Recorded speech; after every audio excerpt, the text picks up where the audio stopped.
In today's free tutorial, I'm going to show you how to convert video to MP3. If you want to learn how to make YouTube content effortlessly, click the link down below and subscribe to the channel if you find value.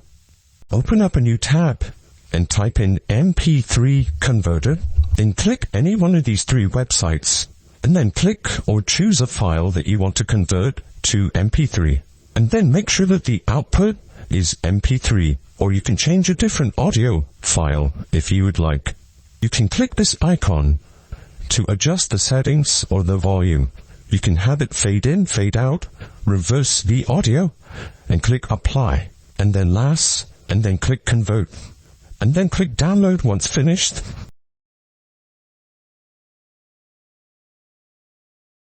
Again, if you're interested in saving hundreds of hours and money per year and make YouTube videos effortlessly, then click the links down below. Thanks for watching this video. Check out the playlist for more videos like this and subscribe to the channel for more content.